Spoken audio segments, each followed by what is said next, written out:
कि जिनका स्लोगन है हम दो हमारे तो बाकी तुम गिन लो, और फिर आप कहते हैं वो ऐसा हो रहा है। भाई वो जिस मिशन के लिए पैदा हुए हैं 1400 साल पहले, वो उस मिशन पे हैं, इसलिए सच मानिए। इसलिए सुनी सुनाई बातों मैंने कहा ये क्या है साहब, ये मुगलई बिरयानी मिलती है हमारे यहां। तो मेरा पहला सवाल यह है कि मुगल जहां से आए थे वहां धोने के लिए पानी नहीं था, लेकिन चावल पैदा हो रहे थे। मुगल बिरयानी, हमने नैरेटिव ही गलत बनाए हुए हैं। तो सोचिए कि उन्होंने उस वक्त वो चित्र बनाए, वो चित्र हट गए, लेकिन 1952 में भारत की संसद के अंदर एक सवाल उठाया। लोग उनको जानते नहीं हैं, ऐसे लोग हमारे समाज में हीरो नहीं बनते। चवन्नी चोर बड़ी सी बिल्डिंग खड़ी कर लेगा, 10 गाड़ियां होंगी, उसके यहां हर आदमी जाके अपने बेटे बेटी का कार्ड देने जाएगा कि इनके आने से आपकी शोभा बढ़ जाएगी, चाहे साले पे 50 रेप के केस लगे हों। हम बीमार लोग हैं। हम अपने समाज में जो सबसे ईमानदार होगा, लेकिन एक धोती में वो बैठा होगा, लेकिन उसको नहीं, इसके आने से कोई फायदा तो नहीं होना है, कोई इससे कुछ कॉन्ट्रैक्ट मिलेगा, इससे कुछ सिफारिश होगी, इससे हम बाहर नहीं निकल रहे हैं। 1952 में संसद के अंदर कुछ लोगों ने यह सवाल उठाया कि जब भारत आजाद हो गया है तो यह इंग्लिश कैलेंडर क्यों होगा, हमारी सनातन सभ्यता का संवत का कैलेंडर होना चाहिए। हिम्मत थी लोगों में, लोग उनके नाम नहीं जानते। वो आए, उन्होंने सवाल उठाया और उठा करके इतना बड़ा सवाल कर दिया कि नेहरू जी दबाव में आ गए। और जैसे आज भी होता है ना हमारे यहां, जैसे ही कोई मामला ऐसा फंसता है कि जिसमें सरकार को लगता है कि अब हम फंस रहे हैं और ज्यादा लोग इकट्ठे, तो फौरन हमारे यहां कमेटी गठित कर दी जाती है। चचा ने भी यही किया, एक कमेटी गठित कर दी। लेकिन चचा ने कमेटी गठित करने के लिए कुछ लोगों को नियुक्त कर दिया। उन लोगों ने काम ऐसा कर दिया, उन्होंने इलाहाबाद यूनिवर्सिटी के वाइस चांसलर, मैथमेटिशियन बहुत बड़े, कोई पंचांग करता, एक कोई अखबार निकलता है आपके केसरी, उसके ऐसे कोई 7-8 लोगों को नियुक्त कर, एक से एक बड़ा साइंटिस्ट था उसमें। उनसे कहा साहब आप इस पर स्टडी करिए और बताइए। वो लोग भी शार्प लोग थे, उन्होंने उस पर रिपोर्ट दी। क्यों ये कैलेंडर, क्यों हमारे यहां ये 360 दिन क्यों होते हैं भैया? 360 दिन क्यों है? 400 दिन क्यों नहीं है साल में? कोई सवाल पूछना चाहिए ना किसी को, भाई क्या कहां पे लिखा था ये? तो सारा कैलेंडर बना वहां के हिसाब से। और संडे इसलिए हो कि उनके यहां संडे में धूप निकलती थी, तो उनको धूप में बैठना था, तो उन्होंने हमारे यहां संडे कर दिया कि यहां भी संडे हो। यहां तो धूप ऐसी निकलती कि संडे में भी मर जाए आदमी और मंडे में मर जाए आदमी। उसके बाद एक कैलेंडर बना, उसकी सिफारिश हुई, और 1957 में दोनों सदनों में संवत का, सका संवत का कैलेंडर पारित हुआ 57 में। और 1 साल कैलेंडर छपा भारत सरकार का सका संवत से। लेकिन जो कह रहे हैं कि यार राम मंदिर नहीं गए, उन्होंने राम मंदिर की तस्वीर उस वक्त हटा दी। इस कैलेंडर को 1 साल छपा, फिर इसको गायब कर दिया, आज तक किसी ने पूछा नहीं। इस लड़ाई को लड़ा, खूब ताकत से लड़ा। पैसे का अभाव हमारे पास, मतलब अभाव शब्द भी हमारे लिए शर्मा जाता है, लेकिन कैसे कैसे उस लड़ाई को लड़ा हमने। और हमने सरकार वरकार से मान लिया, हमने एक ही एजेंडा समझा है, खूब जोर जोर से चिल्लाओ, एक ना एक दिन कोई सुनेगा आपकी बात को। और हम चले और उसकी लड़ाई लड़ी। रिजर्व ऑफ इंडिया को लोकसभा राज्यसभा से पास किया हुआ पारित उस डॉक्यूमेंट को निकलवाने में हमारी जान निकल गई। हमने जाकर के रिजर्व बैंक ऑफ इंडिया को कहा कि ये भारत की संसद द्वारा पारित है, ये किसी पार्टी का या किसी सरकार का नहीं है। संसद में दोनों सदनों से पारित हुआ डॉक्यूमेंट बाध्य है सरकार के ऊपर। रिजर्व बैंक ऑफ इंडिया ने हमारे उस डॉक्यूमेंट को ओन किया और पूरे देश के बैंकों को ये आदेश दिया कि रिजर्व बैंक ऑफ इंडिया ने उसका डेटेड नंबर, सारी चीज़ें इसमें ली कि अब से देश के हर बैंक में सका संवत की डेट लिखा हुआ चेक मान्य होगा। अब आप एक घटना से 1000 साल पुरानी सभ्यता से अपने बच्चे को जोड़ सकते हैं कि नहीं जोड़ सकते हैं? इसमें कोई नया जो है वो तो कर सकते हैं ना। तो भाई कुछ लोगों ने विरोध किया। एक कोई कंपनी है जो मोबाइल चलाती है, उन्होंने चैलेंज कर दिया, 1 लाख रुपए का फाइन लगवाया उनके ऊपर, 1 लाख रुपए का। लेकिन आज भी ये मांग नहीं है। दूध सस्ता, पानी सस्ता, चाय सस्ती, पेट्रोल दे दो, सड़क दे दो। ऐसा लगता है कि हम भूखमरे पैदा हुए थे क्या? ये चीजें पूरी सिविलाइजेशन को स्थापित कर देंगे कि आप थे कौन। हम इनकी लड़ाई नहीं लड़ते, इसलिए हमको अजीब सा लगता है कि उस संसद में क्या हो रहा है, संसद में क्यों ऐसा हो रहा है। बहुत सारे लोगों को पॉलिटिकल विरोध लगता होगा, लेकिन अभी भी नहीं जान पा रहे लोग, अभी भी नहीं पता है कि चोट कहां लग गई है। भारत का जो संविधान है, उस संविधान का एक प्रियम्बल है जो अक्षुण्ण होता है, जो वर्जिन कहलाता है। दुनिया के संविधानों में समय समय पर अमेंडमेंट होते हैं, लेकिन जो प्रियम्बल होता है इट्स लाइक ए वर्जिन, उसमें नहीं कुछ बदला जा सकता। और मैं फिर वहां लौट के आ रहा हूं कि जो 22 चित्र बने थे उसमें से एक 22 साल का बच्चा था, उनकी 2007 में डेथ हुई है। उनका नाम था राम मनोहर सिन्हा। 22 में से उनके 12 चित्र हैं। और उस समय 22 साल के बच्चे का मैं आज सोचता हूं कि यार क्या विजन रहा होगा उसका, क्या विजन रहा होगा। बार बार सोचता हूं तो मेरे रोंगटे खड़े हो जाते हैं। 1000 बार बोल चुका हूं मैं इसको। जब वो चित्र बन गए, सब कुछ हो गए, तो डॉक्टर राजेंद्र प्रसाद ने राम मनोहर सिन्हा को बुलाया और पूछा कि तुम, इसका मेहनताना वर्ड है उसमें, आप मेहनताना नहीं लोगे इसका जो आपने चित्र बनाए हैं? तो उसने कहा नहीं, मैं मेहनताना नहीं लेना चाहता। तो उसने कहा मैं चाहता हूं कि भारत के संविधान के हर पन्ने पे मेरा नाम लिख दिया जाए, ये उसने कहा। उस पे भी तैयार हो गए। लेकिन आप इस वार्तालाप को मैं बिल्कुल कट टू कट आपको बताने की कोशिश कर रहा हूं। जब वो तैयार हो गए तो उसने कहा नहीं, अच्छा ऐसा करिए कि मैं किसी पन्ने पे मेरा नाम मत लिखिए। जो प्रियम्बल है, उस प्रियम्बल के अंदर मोर बने हैं, सिंह बने हैं, ऐसे करके बेल है। उन्होंने कहा इसके अंदर जो उसका बॉर्डर है, आप प्रियम्बल को देखेंगे कभी उठा करके, उस प्रियम्बल के बॉर्डर के अंदर मेरे नाम का पहला अक्षर सिर्फ राम लिख दिया जाए। विजनरी देखिए 22 साल के लड़के को। और वो चले गए। ओरिजिनल संविधान में उसको पढ़ना पड़ेगा, राम लिखा हुआ है। लेकिन मैं नहीं पढ़ा, आप नहीं पढ़े, लेकिन बोलने का फर्क पड़ता है ना। जब भारत की संसद का तैयार भी नहीं हुई थी तो उसका इनॉग्रेशन हुआ, उसमें पत्थर लगना था। लिखते हैं ना प्रधानमंत्री के दौर में जिसका भी नाम लिखा जाता है, उसमें यह महत्वपूर्ण नहीं है फिर भी कि किस प्रधानमंत्री ने किया, ये तो लार्जर बात है, किसी को भी पता चल जाएगा। उसने क्या किया कि प्रियम्बल को एज इट इज, जो प्रियम्बल बना हुआ है, जो बॉर्डर बना है, उसके संगमरमर के ऊपर उसे छपवा दिया और वही पत्थर संसद पे लगा दिया है। आने वाली पीढ़ियां राम मनोहर सिन्हा को भूल जाएंगी, लेकिन राम को याद रखेंगी। सिविलाइजेशन की लड़ाई ऐसे लड़ी जाती है। जब ये बातें करता है आदमी तो फिर आप कहते हैं कि चावल सस्ता नहीं किया तो इसे वोट नहीं देंगे। तो भाई साहब फिर आपका पतन होना तय है। इस तरीके के बहुत सारे काम हुए। तो आज के कॉन्टेक्स्ट में सिर्फ मैं यही कहना चाहता हूं कि जब आप कहते हो कि राम मंदिर नहीं गए, ये राम के विरोधी हैं, राम का अस्तित्व नहीं मानते, इन्होंने तो उस संविधान से वो सारे चित्र हटा दिए। लेकिन आपके आदमी ने काम क्या किया? आप वोट दीजिए मत दीजिए, I am not bother for that. लेकिन मैंने फिर वही कहा, जो नहीं है मैं उनकी भी तारीफ इसलिए नहीं करता कि मुझे ठीक है करा होगा, लेकिन इसलिए ताकि इतिहास में वो जिंदा रहें, कि कोई अपने दौर में उनको रिपीट करके गया है जो नहीं जानता था। उसने क्या काम किया? नई संसद बनके जब तैयार हो गई और जब इधर का कूड़ा उठ के उधर जाना था, पूरा नई संसद में बैठना था, तो सारे लोगों को जितने अमेंडमेंट अब तक हो चुके हैं संविधान में, उनको शामिल करते हुए वही संविधान छापा जो पहली कॉपी थी।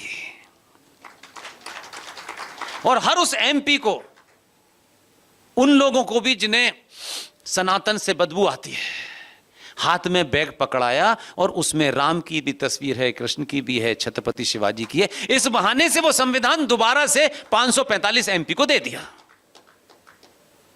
कोई सवाल ही नहीं उठा पा रहा। सवाल कैसे उठाएं? जैसे ही बोलेंगे पता चलेगा हमारे पूर्वज चोर थे, उन्होंने हटाया था, तो ये गाली खाने से अच्छा है चुप ही रहो। तो कैसे कुछ काम कर सकते हैं, कैसे कुछ काम हो सकते हैं? इसलिए मैं बार बार जो लार्जर बात कह रहा हूं, हम सच नहीं बोलते, सच बोलने से पहले हमको लगता है यार कोई बुरा ना मान जाए, इसलिए हमने सारे धर्म बराबर हैं टाइप के नारे गढ़ लिए हैं। फिर दूसरा हमने झूठा नारा लड़ा। यह साइंटिफिक बात है, कोई किसी की भावना पे नहीं। मंदिर और मस्जिद एक ही है। इस्लाम में कंसेप्ट ऑफ मस्जिद पवित्र स्थल नहीं है। हमारे मंदिर की, ये मैं मंदिर नहीं कह रहा जो आजकल लोग सड़क किनारे बना लेते हैं, हमारे यहां मंदिर की एक विधि है बनाने की, और फिर उसको एक पत्थर, जो जब तक पत्थर होता है उस पत्थर में हम ये मानते हैं कि हम अपने मंत्रोच्चारण के द्वारा उसमें प्राण प्रतिष्ठा करते हैं, हमारा बिलीफ है, और उसके बाद फिर हम उसकी पूजा करते हैं।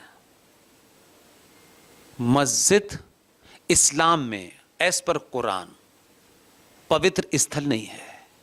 मस्जिदें, वो मस्जिद कभी नहीं थी जब प्रॉफिट मोहम्मद बाहर जाते थे तो मक्का में, जैसे हमारे यहाँ वो जो थी एक बड़ी रानी थी, वो इंदौर की अहिल्याबाई होलकर, तो जैसे सड़कों के किनारे आपने देखा होगा ना, पहले आराम घर बने, सराय बनी रहती थी, लोग जाके रुक जाते थे, बैठ जाते थे, ऐसे ही एक बिल्डिंग थी मक्का के अंदर।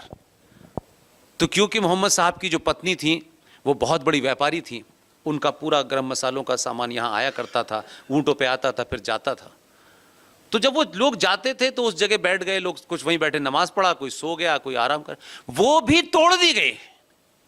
जहां प्रॉफिट मोहम्मद ने एक आध बार नमाज भी पढ़ी, वो कब की टूट चुकी है, क्योंकि इस्लाम ये मानता है कि मस्जिद कोई पवित्र स्थल नहीं है। इसलिए ये जो मस्जिद आपको रोज चौराहे पे नजर आ जाती है, ये पूजा विधि विधान के साथ बनती है क्या? इस्लाम में मजार हराम है, ये मैं नहीं कह रहा, कुरान कह रहा है। इसलिए प्रॉफिट मोहम्मद की किसी की मजार नहीं है। लेकिन आपके देश में एक नए किस्म का इस्लाम है कि बाबा मरेंगे, पीर बाबा तो एक्सप्रेस वे पे ही मरते हैं, रेलवे स्टेशन पे ही मरते हैं। मतलब ये क्या है? This is a war study. इसलिए मेरी अपनी स्टडी, मेरे वो प्रोफेसर अलीगढ़ यूनिवर्सिटी में जिंदा हैं, जीवित हैं, जिनके माध्यम से मैंने इस्लाम पढ़ा है, वो हेड ऑफ द डिपार्टमेंट है, आज भी जीवित है। मैंने वो वाला नहीं पढ़ा जो मुल्ला जी ने अजान दे के पढ़ाया है, अजान बहुत दी है मैंने। Academic Islam, Islam is not a religion, Islam is a political ideology to capture power. इसके अलावा कुछ नहीं है, कुछ भी नहीं है। भाई आज हमारे ऊपर आरोप लगाते हो मेरे भाई, प्रॉफिट मोहम्मद के दामाद, उनकी बेटी फातिमा के शौहर को श्यामलाल ने मारा था, आरएसएस के कार्यकर्ताओं ने मारा था, बीजेपी वहां गई थी। उनके दामाद, एक ही बेटी थी उनकी, उस बेटी के शौहर को जब सुबह सुबह वो मस्जिद में फजर की नमाज पढ़ने गया तो गर्दन काटी किसने? उनके लोगों ने। प्रॉफिट मोहम्मद की बेटी के दो बेटे यानी नवासे, हसन हुसैन, उनको करबला के मैदान में लिटा करके जैसे बकरा काटा जाता है, ऐसे उन दोनों की गर्दन काटी। उनको रामलाल ने मारा था, हमने मारा था, बीजेपी ने मारा था। किसने मारा था? इस्लाम की हिस्ट्री में पहला खलीफा, दूसरा खलीफा, तीसरा खलीफा, चौथा खलीफा, सबने एक दूसरे की गर्दन काटी, और वो कहते हैं Islam is a religion of peace. वो सही बोल रहे हैं, आपने स्पेलिंग गलत समझ ली है। That is your problem. हम लगे देखिए शांति का मजहब है, स्थापित हो रही है शांति। 35 देश बने, सबकी गर्दन काट के। पूरा ईरान फारस था, पारसी था, क्या बना दिया उन्होंने? सब जगह यही हो रहा है और यही रणनीति है उनकी। मैं किसी के खिलाफ नहीं बोला, लेकिन मैं आपको किताब की बात बता रहा हूं। ये पूरा जो सेटअप है नमाज पढ़ने का, ये सब उसी वॉर स्ट्रेटजी का हिस्सा है। ये 40 रोजे क्यों रखने? युद्ध करोगे ना तो रेगिस्तान में युद्ध करोगे तो प्यासे रहोगे ना, खाना नहीं मिलेगा ना। उसको आपने मजहबी रंग दे दिया कि 40 रोजे रखने चाहिए, सवाब मिलेगा। रणनीति है। कहां लिखा है? मेरे इस्लामिक स्टडीज के प्रोफेसर जो जीवित हैं, उन्होंने पढ़ाया कि शुरू में वो जाते थे मोहम्मद साहब, लोग उनसे, गांव वाले कहते थे कि जरा अल्लाह से बात करिए। वो अल्लाह से बात करने जाते थे अतातुर पहाड़ी पे ऊपर खड़े होकर के, और वो आते थे लौट के कहते अल्लाह ने फरमाया है 300 बार नमाज पढ़नी है। तो लोगों ने कहा कि अगर हम 300 बार नमाज पढ़ेंगे तो सजदे में चले जाएंगे तो उठेंगे कब? रात में। तो मैंने कहा फिर जा, वो ये सब है उसमें, ये मैं एकेडमिक बात बता रहा हूं। फिर वो करते करते 5 वक्त आ गए। कमाल है यार। और तीसरा कमाल क्या है कि अजान और नमाज पढ़ते वक्त उनका मानना है, वो ये कहते हैं, सही कहते होंगे, कि नमाज पढ़ते वक्त आपका मुंह काबे की तरफ हो, काबे की तरफ। दुनिया में पहली ऐसी साइंटिफिक कम्युनिटी है कि हैदराबाद की सड़क पे खड़े होकर के नमाज पढ़ते वक्त उन्हें पता चल जाता है कि मुंह काबे की तरफ है। हवाई जहाज चलते में नमाज पढ़ते में पता चल जाता है कि काबा इधर है।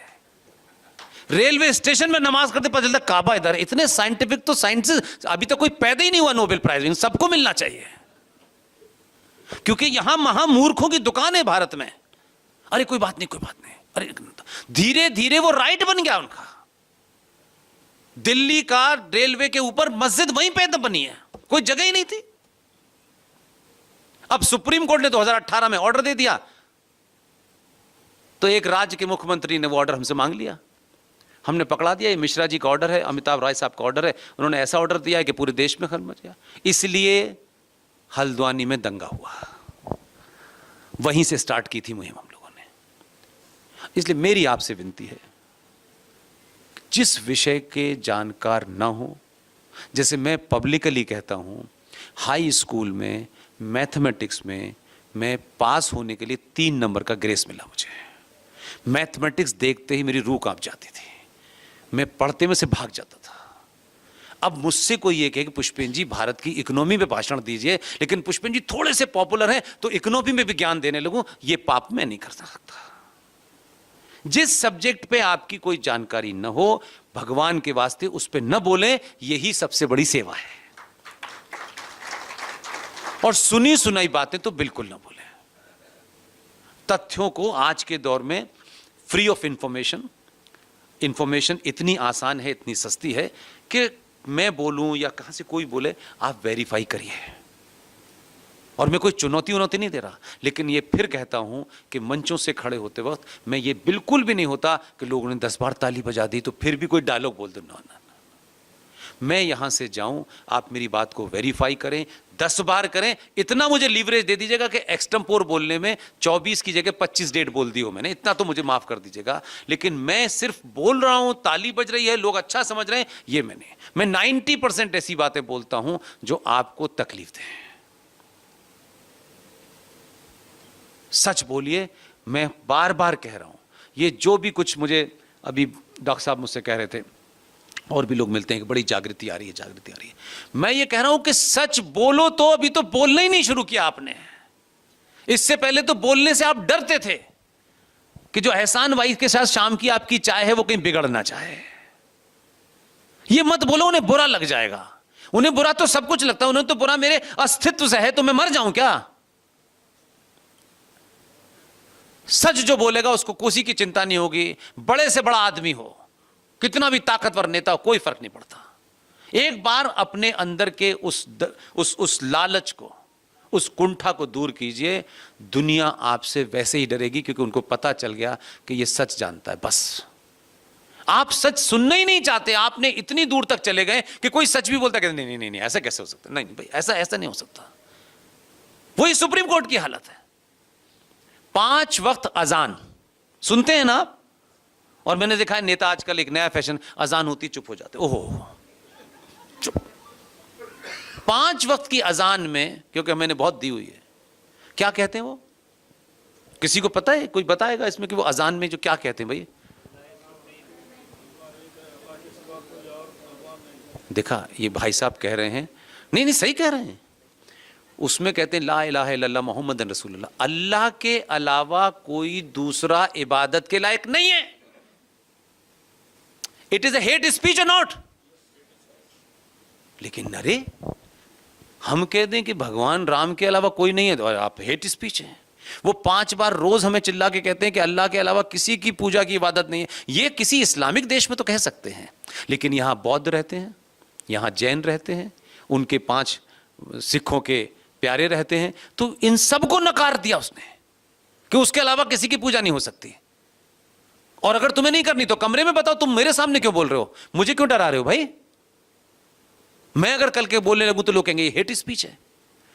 अजान में 5 बार रोज हेट स्पीच बोली जाती है, लेकिन हमको पता नहीं है इसलिए बोलना नहीं चाहते। और सुप्रीम कोर्ट को नाली गंदी हो गई है, इसको सुओ मोटो ले लेंगे, इसको नहीं लेंगे। और उस नुपुर शर्मा जैसी बेटी जिसने किताब की लाइन कोट की, जब वो बोली तो मैं उस समय वहां था पोरबंदर में, मैंने कहा नुपुर ने डॉट बराबर भी गलत नहीं बोला है। लेकिन पूरे देश की हालत देखिए, लोग थरथर कांपने लगे। एक बहादुर बेटी को 80 से 90 करोड़ सनातनियों ने मजबूर कर दिया कि वो घर के अंदर दुपकना पड़ा उसको। आप कहते हैं सच, सच नहीं बोल सकते आप सच के साथ नहीं खड़े होते, क्योंकि आपको अपने मरने का डर लगता है। वो नहीं निकली। पार्टी की अपनी एक अलग मजबूरियां हो सकती हैं, जीत गणित का उसको बंद कर। पूरा समाज एकदम चुप। फिर मैं बोल देता हूं कि भाई इतने सारे संगठन, कोई तो बोलता है यार सब पॉलिटिकल लोग नहीं है भाई, मुझे किसने रोका है? नुपुर मेरी बहन तो नहीं लगती, लेकिन मेरी बहन है। मैं अगर उसको जानूं न जानूं एक अलग विषय है, वो कैसी है मुझे इससे कोई मतलब नहीं है। नुपुर मेरी बहन है, उसने सच बोला है। और उसके साथ खड़े होने से किसी ने किसी की गर्दन काट दी तो बिल्कुल नहीं बोलना। तो आपकी बेटी के साथ, आपके बेटे के साथ होगा तब भी आप ऐसे ही करेंगे। तो अगर आप बहादुर हैं और वहां कुछ हो रहा है, अगर आपने वहां रोक लिया तो फिर आपके घर तक वो गंदगी नहीं आएगी। लेकिन आप तो पूरा समाज सन एकदम नुपुर की बात नहीं करनी। कैसे लोग हो, मर जाओ इससे अच्छा है यार। किस लिए जिंदा हो? एक बेटी को, पढ़ी लिखी को, संस्कारी महिला को, एक सुप्रीम कोर्ट की वकील को, जो उसने सच बोला, और उसके डर से इतना डरा सुप्रीम कोर्ट के, सुप्रीम कोर्ट ने क्या बकवास की कि आपके बोलने से भारत का माहौल खराब हो गया।